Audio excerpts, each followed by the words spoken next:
মাদকের ভয়াল ছোবল থেকে যুব সমাজকে রক্ষা করতে অভিযান চালিয়ে যাচ্ছে আইন শৃঙ্খলা রক্ষাকারী বাহিনী।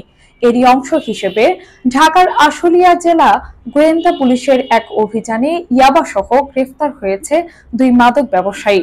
অভিযানে 50 পিস ইয়াবা উদ্ধার করা হয়। বিস্তারিত নিয়ে মোহাম্মদ শামীম আহমেদের রিপোর্ট।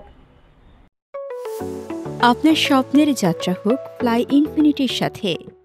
শুক্রবার রাত 11:40 আশুলিয়ার বাগানবাড়ি এলাকা থেকে তাদের আটক করা হয়।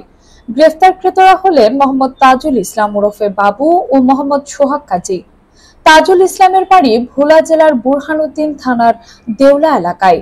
তিনি আশুলিয়ার বাগানবাড়ির বুড়ির বাজার সংলগ্ন সবুজের বাড়িতে ভাড়া থাকতেন। অপরদিকে সোহাগ কাজীর বাড়ি নেত্রকোনা সদর থানার ষাটকাহন এলাকায়। বর্তমানে তিনি একই এলাকার ইমরান মিয়ার বাড়ির ভাড়াটিয়া হিসেবে বসবাস করছিলেন। ঢাকা জেলা ডিবি পুলিশের পরিদর্শক মোহাম্মদ জালাল উদ্দিন জানান, জেলা পুলিশ সুপার মোহাম্মদ আনিসুজ্জামানের নির্দেশনায় ডিবি পুলিশের একটি দল বিশেষ অভিযান পরিচালনা করে।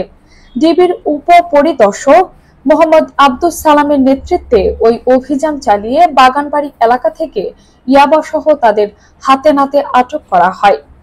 এ ঘটনায় গ্রেফতারকৃতদের বিরুদ্ধে আশুলিয়া থানায় নিয়মিত মামলা দায়েরের প্রক্রিয়া চলছে বলে জানিয়েছেন সংশ্লিষ্ট পুলিশ কর্মকর্তা।